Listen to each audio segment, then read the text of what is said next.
नमस्कार दोस्तों, OCN network में आपका स्वागत।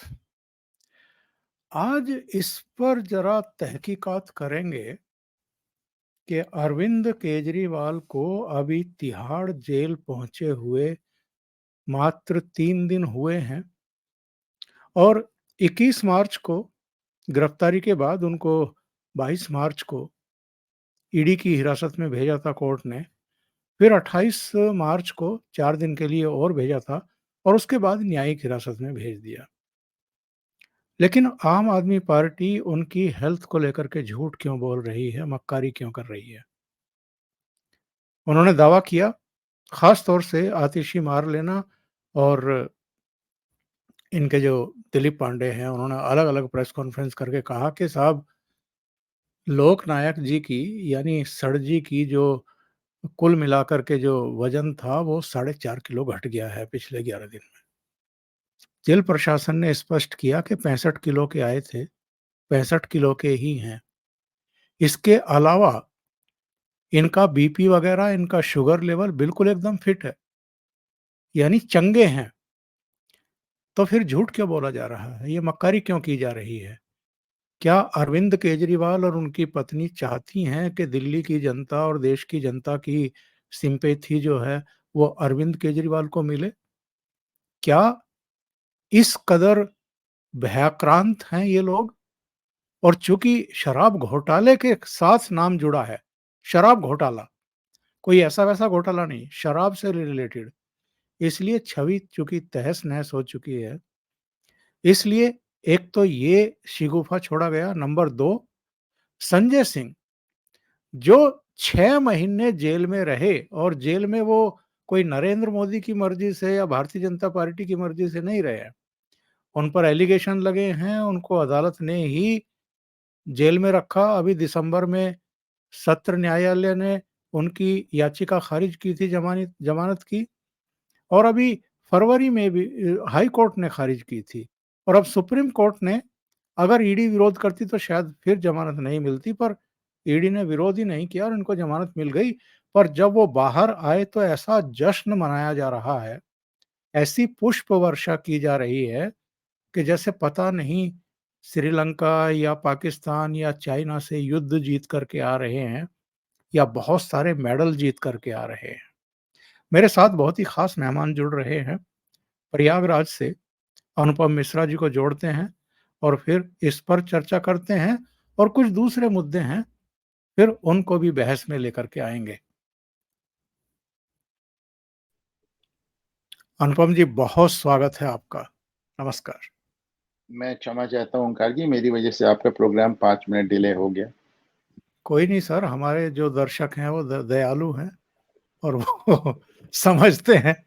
तो मैं सबसे पहला प्रश्न तो आपसे यही करूँगा कि ये आम आदमी पार्टी झूठ बोलने पर आमादा क्यों हो गई? हालाँकि झूठ, फ़रेब, मक्कारी और वही मतलब इस अगर तरह। आपने मुझसे कोई ये सवाल किया होता ओंकार जी कि आज आम आदमी पार्टी सच क्यों बोल रही, तब तो वो सवाल होता। आप मुझे एक सच बताएं जो उन्होंने बोला हो ना, कि झूठ क्यों बोल, अरे भाई, और उन्हें कुछ बोलना आता ही नहीं। मतलब मैं तो मुझे लोग कहते हैं आप केजरीवाल पे बहुत क्रिटिक हो जाते हैं। मैं मतलब क्रिटिक हो जाता हूँ क्योंकि जब वो राजनीति बदलने आए थे तो उस झांसे में आने वाला मैं भी था। 11 महीने तक मैंने इनको चंदा दिया अपनी गाड़ी कमाई से। तो मुझको मैं स्पेशली मैं बहुत झटका खाया हुआ आदमी हूँ। तो उन्होंने झूठ के अलावा बोला ही क्या? आप जरा देखें संजय सिंह का, आप वो देखें, मतलब स्वागत देखें, जश्न देखें, कैसे वो खड़े होकर भाषण दे रहे हैं। ये सच में अपने आप को भगत सिंह समझते हैं? ये मतलब क्या, मतलब किस तरह का तमाशा है? अरे यार, चोरी में जेल गए थे, भ्रष्टाचार में जेल गए थे, जमानत पे निकले हो, क्लीन चिट नहीं मिला है तुम्हें, जमानत पे निकले हो और कह रहे हो जश्न और पता नहीं क्या क्या। और देखिए, जहां तक केजरीवाल के हेल्थ का सवाल है, आप ही देखें, लालू यादव हेल्थ ग्राउंड पे बाहर आते हैं, राजनीति करने लगते हैं। संजय सिंह, आपको मालूम है, तिहाड़ जेल से नहीं निकले, अस्पताल से निकले हैं। हमारे यहाँ जो राजनेता होते हैं, जब वो जेल नहीं जाते हैं, वो सीधे अस्पताल में जाते हैं। अमरमणि त्रिपाठी 18 साल अस्पताल में रहे। लालू यादव को देखिए, आप अस्पताल से निकलते ही उन्होंने कैसी राजनीति शुरू कर दी। संजय सिंह भी अस्पताल में थे और अस्पताल से निकल के जो आदमी सीधे आईसीयू से निकलता है, सीधे गाड़ी के बोनट पे चढ़ के भाषण देने लगते हैं। नहीं, ये कमाल है। हमारी जो हेल्थ सिस्टम है वास्तव में कमाल की है। लोगों को इस लायक कर देती है कि साहब वो आईसीयू से निकलते ही एकदम पब्लिक रैली में को संबोधित करने लगते हैं। और वैसे कि संजय सिंह का बाहर आना बहुत दिलचस्प है, बहुत दिलचस्प है। देखिए, इसको आप मान के चलें कि आज आज देखिए सब कुछ कल तय हो जाएगा। कल मैं अपने व्यूअर्स को बता रहा हूँ, कल बहुत कुछ तय हो जाएगा। कल तक दिल्ली हाईकोर्ट का जजमेंट आ जाएगा केजरीवाल की जमानत पर। अगर उनको जमानत नहीं मिलती, और जो मुझे लगता है कि नहीं मिलेगी, यदि उनको जमानत नहीं मिलती तो एक बात तय हो जाएगी कि अगले 10-12 दिन 15 दिन दिल्ली बिना मुख्यमंत्री के है। आपको याद होगा लेफ्टिनेंट गवर्नर बाकायदा कह चुके हैं कि जेल से सरकार नहीं चलेगी। आपको ये भी मालूम होगा कि जेल से सरकार चलाना संभव नहीं।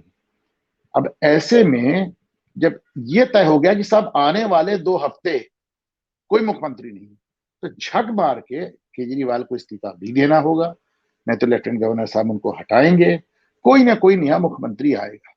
अब ये देखना बहुत दिलचस्प होगा, क्योंकि केजरीवाल ने जो अपना एक कल्ट बनाया है, उसमें पार्टी में उनके अलावा किसी की जगह ही नहीं बचती। वो एक गब्बर सिंह वाला एक डाला हुआ नहीं होता, शोले में डाकू का प्रोग्राम था कि अब किसी ने अपना सर उठाया तो उसका सर, दैट्स ऑल। तो आप देखिए, उन्होंने योगेंद्र यादव को बाहर का रास्ता दिखा दिया, आशुतोष को बाहर का रास्ता दिखा दिया, प्रशांत भूषण को बाहर का रास्ता दिखा दिया, कुमार विश्वास को बाहर का रास्ता दिखा दिया। जो कोई और तो और अपने गुरुजी जो अन्ना हजारे थे उनको भी ठेंगे पे रख दिया। तो वो अपने अलावा किसी को बर्दाश्त नहीं कर सकते। उनको तो यही नहीं बर्दाश्त हुआ कि साहब मैं जेल चला गया और आतिशी मान लेना हीरो बन रही है, तो उन्होंने आतिशी का ही नाम ले दिया। आप देखें, जो शख्स इतनी मेगलोमैनिया में अपनी सरकार और अपनी पार्टी चला रहा है, उसको ये नहीं बर्दाश्त हो सकता कि संजय सिंह, वो भी संजय सिंह बड़े आउटस्पोकन है भाई, बड़े नारे वारे, और उनको तो बड़े भाषण भाषण आते रहते हैं, और नौटंकी करने में वो केजरीवाल के भी चेचा लगते हैं। आपने देखा ना कि वो तो कहते हैं कि मैं तो किसी जगह से खुद उठता ही नहीं जब तक पुलिस घसीट के ना ले जाए, उठा के चार पुलिस वाले ना ले जाए। तो नौटंकी करने में वो केजरीवाल के भी आगे हैं, भाषण देने में वो केजरीवाल के भी आगे, और झूठ बोलने में वो केजरीवाल से भी आगे। ऐसे में जाहिर सी बात है कि जब आप संजय सिंह बाहर आ गए हैं, तो अब इस तरह की बात होगी कि साहब चले साहब आतिशी मार। देखिए, पहले एक चीज समझ लें, अगर जेल में किसी अभियुक्त ने पुलिस को बयान दिया है कि साहब इस मामले में आतिशी मार लेना, और सौरभ भारद्वाज से पूछ लीजिए। अब पुलिस और ईडी चाहे या ना चाहे, आतिशी और सौरभ से तो पूछताछ करनी ही पड़ेगी। अब तो साहब मतलब it's just a matter of time. और इसीलिए जब उन्होंने आतिशी और सौरभ का नाम लिया, तो आतिशी ने 2 नाम और ले दिए। उन्होंने राघव चड्ढा और वो कौन है उनको कह दिया, दुर्गेश मैं पाठक, दुर्गेश दुर्गेश पाठक। पाठक, मैं अकेली नहीं आऊंगी, सबको लेके जाऊंगी। राघव चड्ढा को आप पता है, राघव चड्ढा से मुल्क छोड़ के फरार है। उनकी पत्नी चली आई हैं, लेकिन वो मतलब दिल्ली वालों को मोहल्ला क्लिनिक के भरोसे छोड़ के लंदन चले गए हैं। स्वाति मालीवाल दिल्ली वालों को मोहल्ला क्लिनिक के भरोसे छोड़ के अमेरिका चली गई। तो ये लोग तो अपना स्वास्थ्य लाभ विदेशों में ले रहे हैं। तो अब जाहिर सी बात है, अब ले दे के रह गए संजय सिंह। तो अब ये देखने वाली बात होगी कि वो जो मुख्यमंत्री की कुर्सी पे बैठा के टेस्ट ट्रायल जो हो रहा था सुनीता केजरीवाल का, अब उसका क्या होगा। अब रही बात, देखिए देखिए नाटक की पराकाष्ठा देखें। आज मैं देख रहा हूं उन्होंने केजरीवाल को आशीर्वाद करके 7 तारीख को उपवास का दिन रखा है। आज कोई साहब मेरे स्टाफ में कोई आदमी कह रहा था ओमकार जी कि आम आदमी पार्टी जहां से चली थी राष्ट्रीय उपवास से फाइनली वहीं पहुंच गई। तो वो अब राष्ट्रव्यापी उपवास रख रहे हैं। और एक उन्होंने वेबसाइट जारी की है केजरीवाल को आशीर्वाद नाम से। अब आप देखिए वेबसाइट क्यों जारी की है। वेबसाइट उन्होंने इसलिए जारी की, वेबसाइट को अपने हिसाब से। इससे पहले उन्होंने व्हाट्सएप नंबर जारी किया था केजरीवाल को आशीर्वाद दिलाने के। ऐसे ऐसे आशीर्वाद आए कि 12 घंटे में नंबर डिलीट कर दिया गया, व्हाट्सएप भी बंद कर दिया गया उसमें। अब वेबसाइट शुरू की है केजरीवाल को आशीर्वाद नाम से। तो सब ठीक है साहब, अंधेर नगरी है, चौपट राजा है। अब देखिए क्या क्या होता है। ये बताइए साहब, आगे बढ़ने से पहले एक विषय जरा ये ले लेते हैं। ये जो नरेंद्र मोदी पर निशाने साधे जा रहे हैं कि साहब चुनाव प्रचार से रोकने के लिए, और चूंकि वो भयभीत हैं इसलिए अरविंद केजरीवाल को भी अल्टीमेटली उठा करके अंदर डाल दिया गया।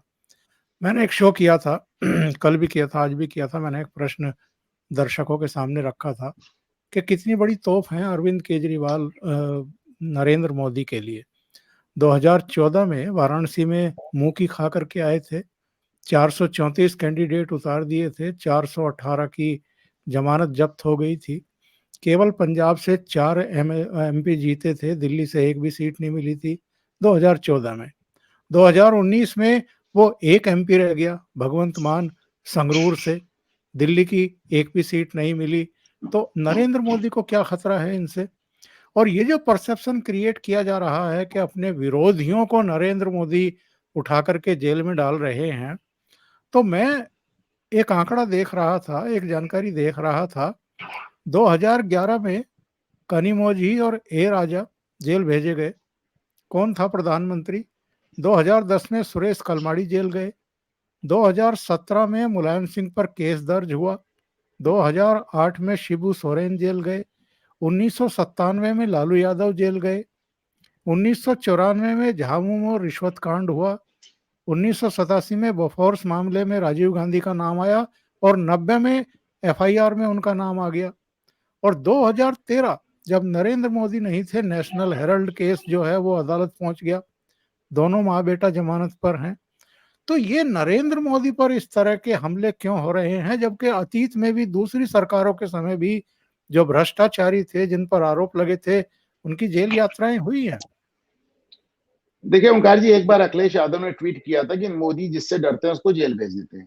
तो मैंने उनको ट्वीट पे जाके लिखा था कि चलिए एक बात तो तय हो गया, मोदी आपसे नहीं डरते।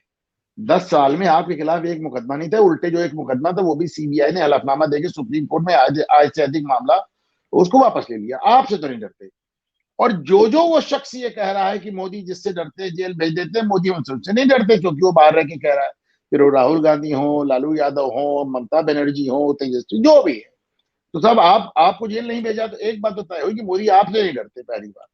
दूसरी बात, मैं ईमानदारी से मानता हूं कि केजरीवाल को इस समय जेल नहीं भेजा जाना चाहिए था। केजरीवाल को बाहर रख के एक देखिए देखिए पैटर्न देखिए, गुजरात में 14% वोट पाने के बाद केजरीवाल ने 3 विधानसभा चुनाव और लड़े।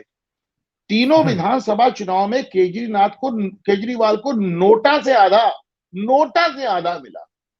मेरा अपना यकीन है एक चुनावी पर्यवेक्षक के रूप में कि केजरीवाल की राजनीति ढलान पे। आप देखिए, दूसरा प्रूफ दे रहा हूं, केजरीवाल की गिरफ्तारी हो जाएगी, सुनामी आ जाएगी। सुनामी छोड़े साहब, सुनामी छोड़े। जितना बाथरूम में नल चूता है उतना पानी भी नहीं आया।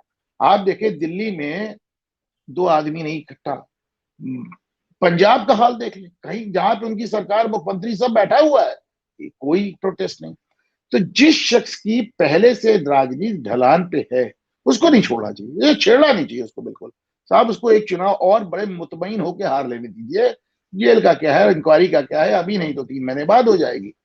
लेकिन मुझे लगता है भाजपा अपनी जीत को लेकर इतना आश्वस्त है, उन्होंने कहा नहीं, कानून को अपना काम करने दो। बाकी ताश के पत्तों की तरह मुख्यमंत्रियों को फेंकने, चुनी हुई निर्वाचित सरकारों, बहुमत की सरकारों को 100 बार गिराने, मुख्यमंत्रियों से पब्लिकली अपने पैर छुआने और चप्पल उठवाने वाले गांधी परिवार, कुत्ते का बिस्कुट उनको ऑफर करने वाले गांधी परिवार,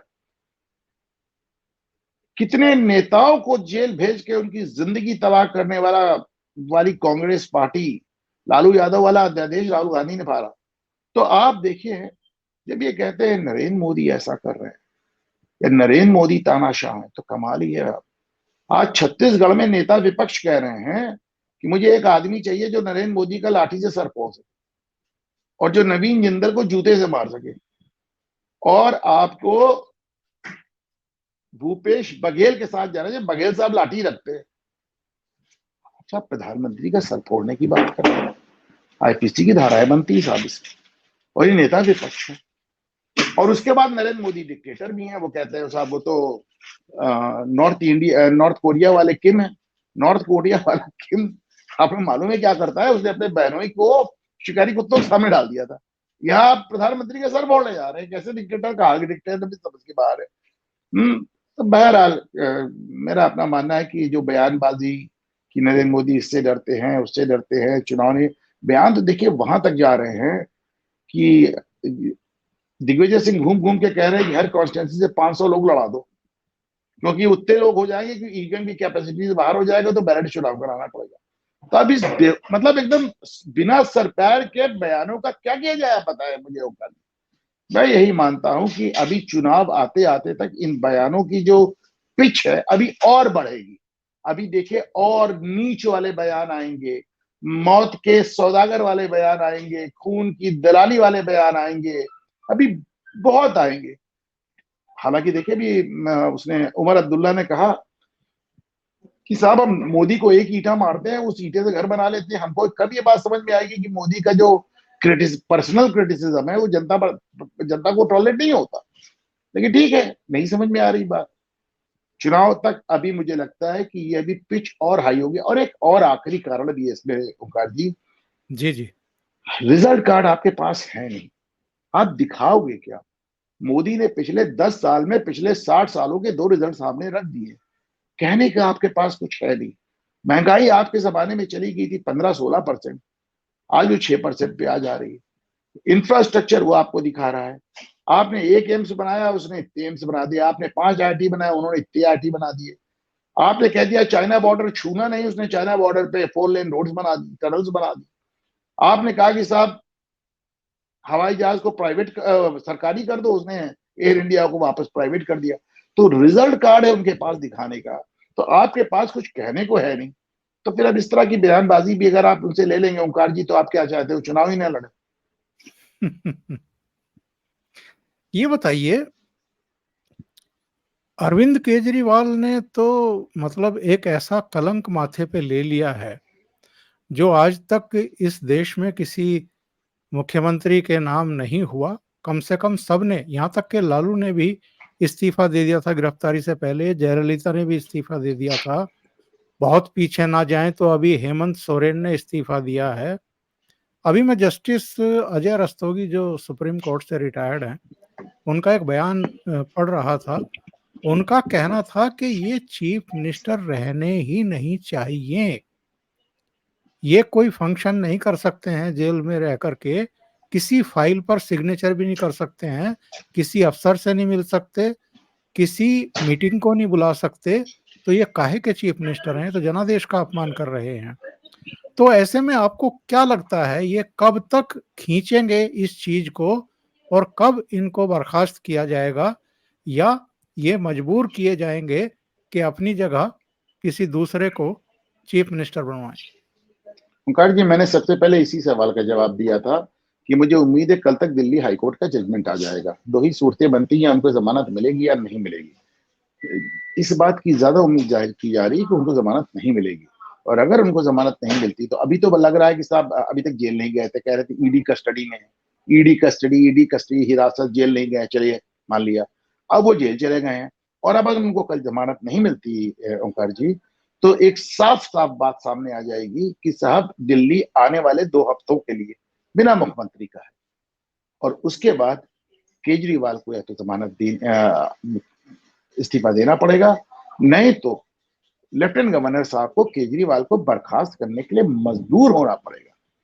तो अब केजरीवाल की जो एक अंदाज है हर चीज में, वो शहीद बनना चाहते हैं नाखून कटा के, तो केजरीवाल इस्तीफा देंगे, मुझे इसकी गुंजाइश कम ही लगती है। मुझे लगता है कि finally lieutenant governor will have to take a call. क्योंकि देखिए 3 ही चीजें हो सकती हैं ओंकार जी, एलजी बर्खास्त कर दें, केजरीवाल इस्तीफा दे दें, और कोर्ट इसमें इंटरवीन करे। कोर्ट ने इंटरवीन करने से मना कर दिया है। केजरीवाल इस्तीफा देंगे, गुंजाइश बहुत कम। तो मुझे लगता है कि फाइनली कल के बाद लेफ्टिनेंट गवर्नर को इस पे कॉल लेना पड़ेगा। दूसरे, ये बताइए कि क्या ये फ्रॉड करने के लिए ही सत्ता में आए थे? क्योंकि एक लंबी सूची तो आपने अभी बताई है शुरू में ही कि किन किन को इन्होंने बाहर किया। एक नाम और मैं ले देता हूं, एडमिरल एडमिरल रामदास, जो आंतरिक लोकपाल बनाए गए थे। लेकिन जब ये फरवरी 2015 में फिर से चुन करके आए, तो इन्होंने पहला काम क्या किया, उस आंतरिक लोकपाल को ही डिसमिस कर दिया। वो पद ही खत्म कर दिया। और वहां से ये माना जा रहा है कि कोई हिसाब-किताब करने की ज़रूरत नहीं है, देखने की ज़रूरत नहीं है, कौन क्या लूट-पाट कर रहा है, कौन कहाँ भ्रष्टाचार कर रहा है, कौन किस टेंडर में खेल कर रहा है। अब ये आंतरिक लोकपाल-वोकपाल उठा कर के खूंटी पे टाँग दिया इन्होंने। और इसके बाद जो इनके मन में आया वो इन्होंने किया है। तो ये जब 2015 में आ गए थे वापसी करके सत्ता में, तो उसके बाद से ही फ्रॉड करना, घोटाले करना, भ्रष्टाचार करना शुरू कर चुके थे।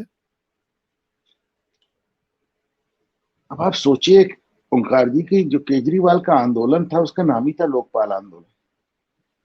आप जो शख्स लोकपाल आंदोलन चला के सत्ता में आया हो वो लोकपाल को बर्खास्त कर दे, ये कुछ इसी प्रकार है कि नरेंद्र मोदी सरकार में आने के बाद जो एक टेम्पररी प्रोविजन था 370 उसको कंफर्म कर दे। मतलब आप लोकपाल आंदोलन चला के आए और आपने लोकपाल को ही बर्खास्त कर दिया। मतलब आप सोचिए। और इससे ज्यादा मुझे हैरत होती है उन लोगों से, मुझे उनसे कोई दिक्कत नहीं है जो रोहिंग्याओं को इन्होंने वोटर बना रखा है। मुझे उन मुस्लिम वोटर से भी कोई दिक्कत नहीं है जो भाजपा विरोध में किसी को भी वोट देने को तैयार है। मुझे उन लोगों से भी बहुत दिक्कत नहीं है जो कुछ मुट्ठी भरी सही पर जिन्हें बिजली बिजली का फ्री पानी का फायदा मिल रहा है। मुझे दिक्कत है उन पढ़े लिखे लोगों से जो अपनी आंख से इसको देख रहे हैं और इसको बर्दाश्त कर रहे हैं। पर इसका जवाब भी मुझे ओंकार जी तब मिल जाता है। कल मैंने आतिशी मारलेना का एक वीडियो ट्वीट किया। उस वीडियो में वो कह रही है कि मेरे पास उत्तर प्रदेश से फोन आया कि साहब सपा बसपा के हमारे पास जो उम्मीदवार है गुंडे हैं। तो क्या साहब गुंडे चोर क्रिमिनल किसी को दे दीजिए, बस भाजपा को मत दीजिए, भाजपा को हराना है।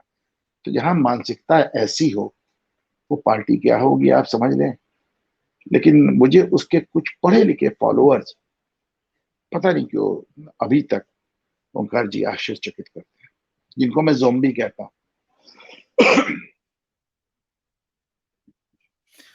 ये आपने अच्छा किया कि आतिशी के उस वीडियो का ज़िक्र कर दिया, जिसमें वो ये कहते हुए दिखाई दे रही हैं कि गुंडे, बदमाश जो भी मिलें उसे ही वोट डालो, बीजेपी को बाहर करना है, उसको हराना है। क्या यही इनका सिद्धांत है? यही इनकी राजनीति बदलने की जिजीविषा है?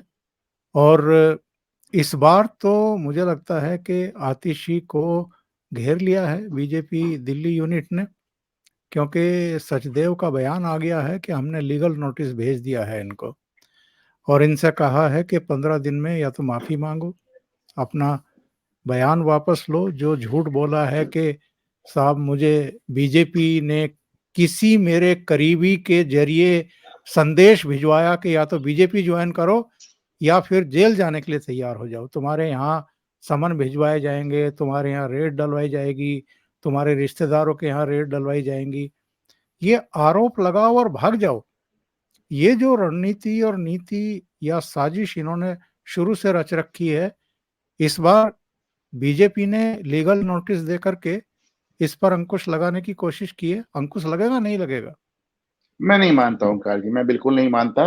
मैं बहुत दिनों से 7-8 साल से इस पे लिख रहा हूं कि चुनाव के पहले ये आरोप लगाते हैं, चुनाव के बाद जाके कोर्ट में माफी मांग लेते हैं। मैडम ही मांग लेंगी, उसमें क्या बात। आप मुकदमा कर दिए, 1 सम्मन आएगा, 2 सम्मन आएगा, 3 सम्मन आएगा, तब तक चुनाव हो जाएगा, आतिशी जाएंगी, बिना शर्त माफी मांग लेंगी। ऐसा कौन सा नेता है जिससे केजरीवाल ने माफी नहीं मांगी? और इन्हीं ने नहीं, इनके पूरी कैबिनेट ने नहीं मांगी, आतिशी भी मांग लेगी। उसमें क्या साहब देखिए, माफी आफी मांगने में दिक्कत होती है कुछ, जहां पे थोड़ा बहुत आपके पास कुछ, अब क्या बोले, ज्यादा मत कहलाए। बहरहाल माफी मांगने में केजरीवाल या केजरीवाल के साथी को कोई दिक्कत नहीं। बड़ा देखिए स्टैंडर्ड ऑपरेटिंग प्रोसीजर है। आप चुनाव के पहले ऊट पटांग बोलिए, उसका चुनाव पे असर हो जाने दीजिए, चुनाव के बाद माफी मांग लीजिए।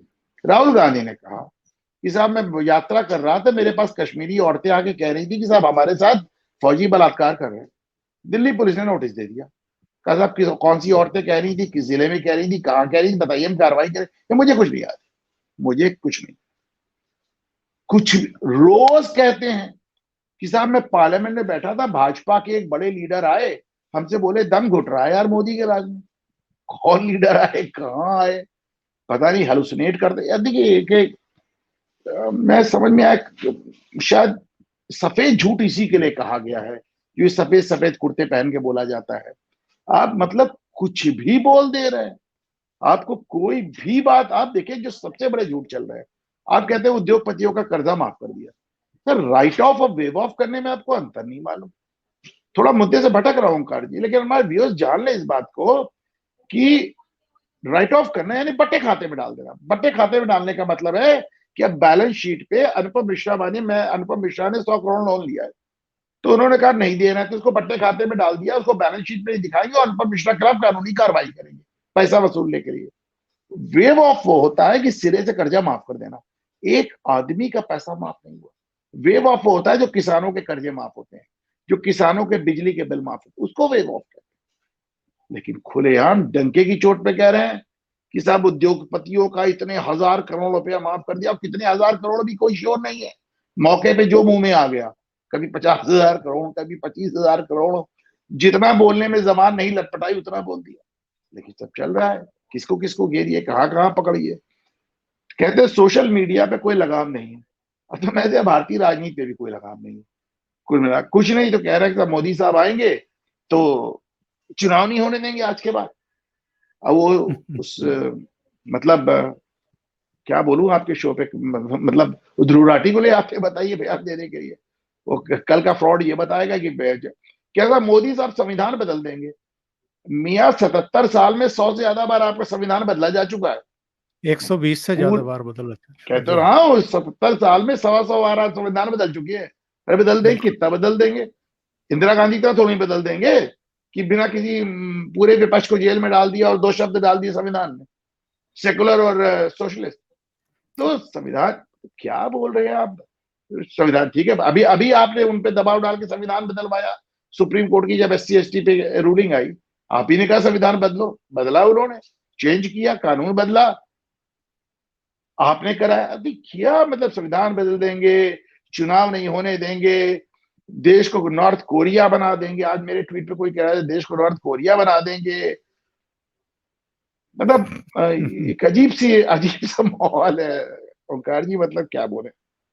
अनुपम जी, आज दिल्ली हाई कोर्ट में जब चर्चा हो रही थी तो जो ASG थे उन्होंने एक बयान दिया है, उसने मेरा ध्यान खींचा है। ये मैं दर्शकों के लिए साझा भी कर रहा हूँ। दिल्ली दिल्ली हाई कोर्ट की न्यायाधीश स्वर्णकांता शर्मा की पीठ के समक्ष सुनवाई के दौरान ईडी ने अपनी बात रखते हुए कहा कि मनी लॉन्ड्रिंग का अपराध हुआ है और इसमें कोई शक नहीं है। उन्होंने कहा कि अरविंद केजरीवाल खुद को संत की तरह प्रदर्शित करते हैं, लेकिन उन्होंने घोटाले में जो भी किया है बहुत चतुराई से किया है। ईडी की ओर से ASG ने कहा कि बहुत मुश्किल से सबूत इकट्ठा किए गए हैं। उन्होंने कहा कि हम आम आदमी पार्टी की कुछ संपत्ति भी जब्त करना चाहते हैं। यदि हम ऐसा करेंगे तो कहा जाएगा कि चुनाव के समय पर ऐसा किया जा रहा है, और नहीं करेंगे तो कहा जाएगा सबूत कहाँ है। मैं बहुत दुविधा में हूं। AS राजू ने यह भी कहा, कोर्ट को बताया कि आबकारी नीति में 5% प्रॉफिट को 12% इसलिए किया गया क्योंकि 7% की रिश्वत ली जा सके। उन्होंने कहा कि इसमें कोई संदेह नहीं कि घोटाला हुआ है। शिकायत के बावजूद इंडो स्प्रिट को लाइसेंस दिया गया। इतना ही नहीं, जिन्होंने रिश्वत देने से मना किया उन्हें लाइसेंस वापस देने के लिए कहा गया। ये जो बयान दिया गया है कि हम तो आम आदमी पार्टी की संपत्ति भी अटैच करना चाहते हैं, पर चुनाव का समय है और हम दुविधा में हैं, करें या ना करें। ये तो संकट और भी बढ़ने जा रहा है इनके ऊपर। देखिए साहब, इनकम टैक्स डिपार्टमेंट ने सुप्रीम कोर्ट में कहा है कि 3,500 करोड़ रुपया कांग्रेस पार्टी की तरफ से निकलता है। लेकिन देखिए क्या कंसेशन दिया, कितना दबाव बना दिया आपने कि उन्होंने कहा लेकिन चुनाव तक हम कुछ नहीं लेंगे। क्यों? आप पूरी दुनिया में सीना पीट रहे हैं। पूरी दुनिया के लोग, साहब कांग्रेस का पैसा जब्त कर, अरे क्या पैसा जब्त कर लिया? तुम्हारे जितने पैसे निकल रहे थे 200 करोड़ या कितना छोड़ के, बाकी पैसे हमने छोड़ रखे, 3,500 करोड़ थे तुम्हारे पास, करो खर्च। अब आपको 3,500 करोड़ का इतनी लंबी चौड़ी आपके पास देनदारी निकल रही है, पर इनकम टैक्स डिपार्टमेंट ने जो छूट वो ओंकार जी को नहीं देगा, अनुपम मिश्रा को नहीं देगा, कांग्रेस पार्टी को दिया। वह चुनाव तक कुछ नहीं करेंगे। वही हालत यहाँ भी आ रही है, सब खुलेआम एकदम सब कुछ कर रहे हैं, लेकिन कुछ करिए तो केजरीवाल और पूरा इकोसिस्टम और वॉशिंगटन पोस्ट और अल जजीरा, क्या क्या चारों तरफ से, मतलब ये भी एक सोचने की बात है कि इतने मुख्यमंत्री जेल चले गए, फॉरेन मीडिया केजरीवाल पे ही क्यों बोल रहा है? क्यों बोल रहा है भाई, आप बताएं। और मतलब मेरी एकदम मुझे एक बात ईमानदारी से लगता है, वो जो फिल्म का डायलॉग था कि सरकार किसी को, सिस्टम तो हमारा है, हकीकत यह है कि इनका सिस्टम जगह जगह पे भारी पड़ रहा है। और हम सिर्फ उम्मीद कर सकते हैं ओंकार जी कि तीसरे टर्म में, अभी तक तो सरकार बदली, इस बार सिस्टम भी तोड़ा जाएगा, क्योंकि ये सिस्टम समय समय पे बहुत भारी पड़ता है ओंकार जी। बिल्कुल सही कह रहे हैं। जिस तरीके का व्यवहार पूरे देश ने रामदेव जी और आचार्य बालकृष्ण के साथ देखा है सुप्रीम कोर्ट में, बहुत लोग आश्चर्यचकित हैं कि इस मतलब तरह आप का कोई। बताइए, आप बताएं जरा जरा उन उन उन उन गोरेपन की क्रीम्स वालों को बुला के पूछिए कि कभी उनसे पूछा गया कि तुम्हारी क्रीम लगा के लोग गोरे कैसे हो जाएंगे? कभी वो टूथपेस्ट में नमक वालों से पूछिए कि टूथपेस्ट में नमक डाल के दांत सही कैसे हो जाएंगे? ये एक अजीबो गरीब दावे करने वालों से पूछिए आप जरा से। और ऐसा कौन, आप सोचे, जिस देश में ये दावा किया जाता है विज्ञापन में कि फलाना पान मसाला खाओगे तो सफल हो जाओगे जिंदगी में, फलाना पान मसाला सफल लोगों की ये पसंद है, फलाना पान मसाला खाओगे तो जिंदगी में आगे जाओगे, उस देश में देखिए क्या है। बात सिर्फ इतनी है कि पिछले कुछ सालों से और खास तौर से कोविड के बाद लोगों को समझ में आने लगा कि आयुर्वेद, एलोपैथ की अपनी लिमिटेशन है। एक लिमिट के बाद एलोपैथ किसी मर्ज का इलाज नहीं है, वो एक, आप समझिए कि आप वो एक बैंडेड है एलोपैथ में ऐसा। और आयुर्वेद क्या है, पूरी एक जीवन पद्धति है। तो भारत सरकार भी प्रमोट कर रही है आयुष को। आपने देखा आयुष मंत्रालय पहली बार बनाया ही नहीं, बहुत अच्छे से प्रमोट किया। बाबा रामदेव का इतना तो एहसान मानिए कि वो जो मल्टीनेशनल्स यहाँ आके पैसा बाहर ले जा रहे हैं, उस शख्स ने उस सबको टक्कर देकर, आप बाबा रामदेव को पसंद करें ना पसंद करें, लेकिन बंदा जो भी बिजनेस कर रहा है, पैसा देश का देश में है, जो लाखों लोगों को, मतलब लाखों लोगों की रोजी चल रही है उसकी। उसका एक एक शहर में 4 4 स्टोर खुले हैं ओंकार जी, और एक एक बिल्कुल। स्टोर में 10 10 15 15 20 20 लोगों की उससे रोजी चल रही है। तो आपने उसको बुला के सिर्फ इसलिए ह्यूमिलेट किया। वो बाबा रामदेव का मैसेज नहीं था ओंकार जी, किसी गलतफहमी में मत रहिएगा, ये बिल्कुल देश के बिल्कुल। लोगों का मैसेज था कि आयुर्वेद बेकार है। एक वीडियो साहब बड़ा वायरल हुआ है आज।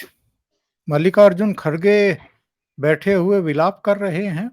मल्लिकार्जुन खड़गे की समझ में अब जाकर के आया कि राहुल गांधी, प्रियंका वाड्रा और सोनिया गांधी के सामने उनकी हैसियत कुछ भी नहीं है। वो बैठे हुए कह रहे हैं कि साहब हजारों की भीड़ रहती है, और जैसे ही राहुल गांधी या प्रियंका वाड्रा आती हैं तो लोग धकिया करके मुझे अलग थलग कर देते हैं, मेरे साथ अपमानजनक व्यवहार हो रहा है, मेरे कार्यक्रमों के लिए तैयारियां ही नहीं होती हैं, सारी ताकत जो है वो उनकी चमचागिरी में लगा दी जाती है। ये देर से इनकी समझ में क्यों आया कि इनकी हैसियत कुछ नहीं है?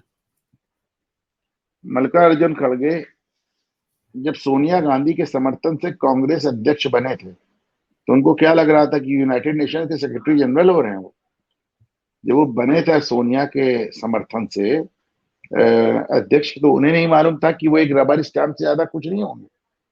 आपने देखा है कि जो शख्स सोनिया से उम्र में इतना बड़ा है, वो धूप में सोनिया को छाता देके खड़ा, खुद धूप में खड़ा रहता है। आपने उनका बिहेवियर देखा है कि किस तरह राहुल, सोनिया और प्रियंका उनके साथ ट्रीट करते हैं, इसमें नई बात क्या है? और मल्लिकार्जुन खड़गे को शिकायत करने का हक नहीं है, बिल्कुल मैं नहीं मानता। मल्लिकार्जुन खड़गे जब शशि थरूर को हराकर कांग्रेस अध्यक्ष बने थे, और वो बनने के लिए जिस तरह येन केन प्रकारेण सोनिया गांधी ने उनको मैनिपुलेट करके चुनाव जिताया अपनी ताकत का इस्तेमाल करके, मल्लिकार्जुन खड़गे को उसी समय समझ लेना चाहिए था कि उनकी हैसियत क्या है। मल्लिकार्जुन खड़गे को यह तक मालूम होना चाहिए कि इस देश के 90% लोग उनका नाम भी प्रोनाउंस नहीं कर सकते। शशि थरूर तो फिर भी उनके मुकाबले बहुत ज्यादा पॉपुलर है, भले ही वो अपनी महिलाओं के साथ फोटो खिंचाने के लिए क्यों ना हो, पर उनसे तो ज्यादा ही पॉपुलर है। और मल्लिकार्जुन खड़गे, मतलब आप बताएं कि कब कब बड़े मास लीडर है। मल्लिकार्जुन खड़गे को कांग्रेस ने मुख्यमंत्री नहीं बनने दिया। जिस शख्स को उन्होंने मुख्यमंत्री नहीं बनने दिया, अगर उनको ये लग रहा था कि वो इंडियन नेशनल कांग्रेस के मतलब बड़े स्वतंत्र अध्यक्ष होंगे, तो मैं उनको क्या कह सकता हूं। मल्लिकार्जुन खड़गे, इस तरह भी देखें आप, मल्लिकार्जुन खड़गे का नाम गांधी परिवार को उसी समय खटक गया था जब अरविंद केजरीवाल और ममता बनर्जी ने उनका नाम चलाया था। अरविंद केजरीवाल, ममता बनर्जी इन लोग का नाम चला रहे थे मायावती को ट्रम्प करने के लिए कि मायावती ना आ जाए गठबंधन में, लेकिन मल्लिकार्जुन खड़गे का नाम आते ही गांधी परिवार को लगा कि साहब ये से कैसे हो रहा है। दूसरी बात, मल्लिकार्जुन खड़गे ने कहीं ना कहीं लीड लेने की कोशिश की, उन्होंने सीधे नहीं ली, उन्होंने अपने साहबजादे से सनातन को गालियां निकलवाकर कहीं ना कहीं सोचा कि साहब हमारा कुछ स्तर बढ़ेगा। आपने देखा प्रियंक खड़गे ने कैसी कैसी गालियां दी, पूरे सनातन धर्म को कोड़ बता दिया, हिंदू धर्म को खत्म करने की बात कर दी। तो मल्लिकार्जुन खड़गे, मैं बड़ी ईमानदारी से कहता हूं, ना दीन के रहे ना दुनिया के, ना खुदा ही मिला ना विसाले सब।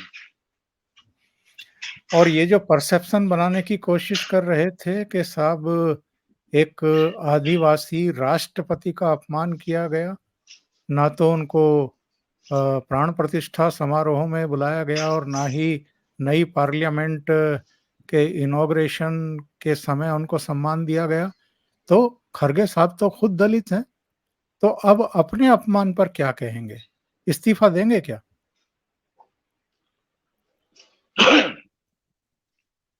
पद्मश्री अवार्ड दिए जाते हैं राष्ट्रपति भवन में, सैकड़ों लोग बैठे रहते हैं, सब कुर्सी पे बैठे रहते हैं, खड़े सिर्फ 2 लोग होते हैं, एक राष्ट्रपति और एक लेने वाला। लेकिन उन्होंने भारत रत्न को, जिस समय वो लाल कृष्ण आडवाणी को दे रही थी और मोदी बैठे हुए थे, वो फोटो काट के चला दिया। इस साथ देखिए मोदी बैठे हैं और प्रधानमंत्री खड़ी है। आरफा खानम शेरवानी जो अपने आप को पत्रकार लगाती हैं, उन्होंने चलाया। भैया राष्ट्रपति भवन में जब वो पद्मश्री देते हैं, पद्म भूषण देते हैं, पद्म विभूषण देते हैं, भारत रत्न देते हैं, जब वो भारत रत्न चौधरी चरण सिंह के नाम पे दे रहे थे, जयंत चौधरी को राष्ट्रपति दे रही थी महोदया, तो उस समय से 2 लोग खड़े थे वहां पे, राष्ट्रपति महोदया और जयंत चौधरी, और सैकड़ों लोग बाकी सब बैठे ही तो थे ना। तो किस तरह की बेहूदी बातें हो रही, आप तो बना तक नहीं सकते और आप इस तरह की बातें कर रहे हैं। वो लाए एक आदिवासी प्रधानमंत्री राष्ट्रपति, आप अब बना नहीं सकते, और अब बन गए हैं तो कभी आप उनको राष्ट्रपत्नी कहते हैं, कभी आप उनको किसी और तरह से जलील करते हैं, कुछ नहीं तो अब ये सब शुरू कर दिया। तो चलिए, वो तो आपके लिए तो विपक्ष है भाजपा, वो क्या कर रहे हैं वो आपने कह लिया। अब अपने लिए बताइए कि आप क्या करने वाले हैं, अपनी ही पार्टी में अध्यक्ष रहते हुए अपनी ही पार्टी के लोगों से अपमानित होने के बाद। बिल्कुल। और लास्ट में एक सूचना देते हुए मैं कार्यक्रम को खत्म करूंगा। संजय सिंह पहुंचे हैं अरविंद केजरीवाल के घर।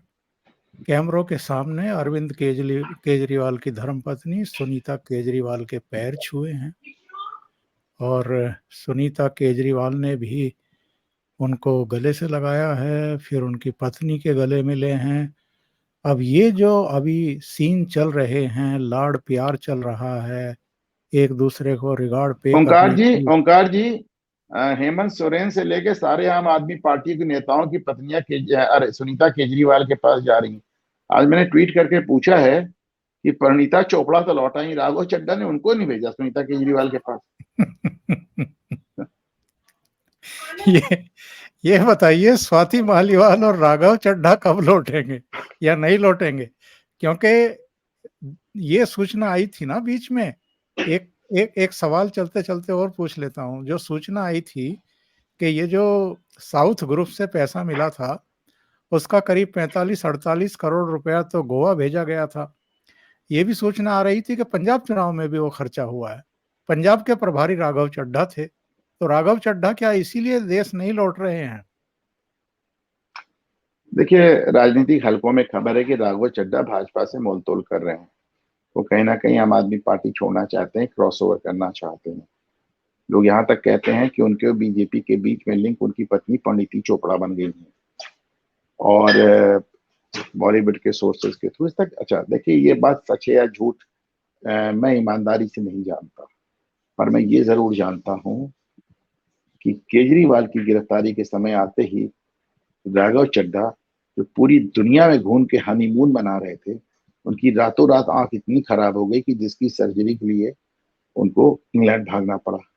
और सर देखिए, नॉर्मली तो यहाँ पे आई सर्जरी 5 मिनट में होती है, लेजर सर्जरी फलाना-ढिकाना सब हो जाता है। पर उनको गए हुए इतने दिन हो गए कि उनकी पत्नी बोर होके इंडिया लौट आई। पर राघव चड्ढा दिन में एक ट्वीट करने के अलावा और कुछ नहीं कर रहे हैं। आज भी वो कहते हैं हमें केजरीवाल के स्वास्थ्य की बड़ी चिंता है। मैंने लिखा, साहब बड़ी चिंता है तो उनको भी इंग्लैंड बुला लो या स्वाति मालीवाल के पास अमेरिका भेज दो। बाकी आम आदमी पार्टी मोहल्ला क्लिनिक के आसपास कूड़ा साफ करेगी, बाकी बाकी लोग भी करेंगे। तो मतलब ये विश्व स्तरीय अस्पताल बना रहे थे, विश्व स्तरीय।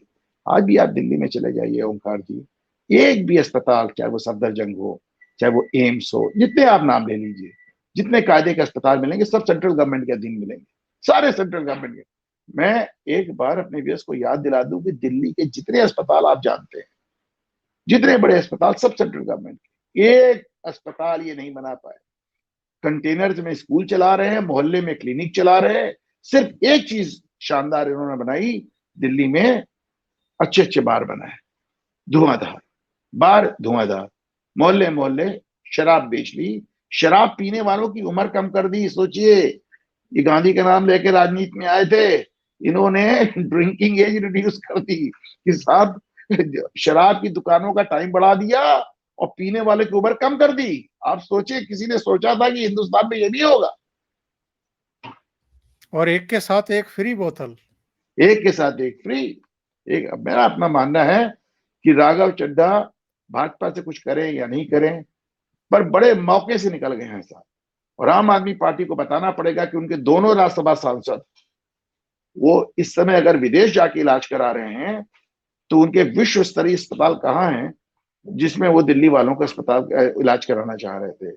उनकी वो विश्व स्तरीय स्वास्थ्य सेवा कहाँ है जिसको कि केजरीवाल कहते थे कि बिहार से, यूपी से आके लोग उसका फायदा उठा रहे। बहुत बहुत धन्यवाद आपका अनुपम जी। आप जुड़े, ओशियन नेटवर्क के लिए इतना समय निकाला। नमस्कार।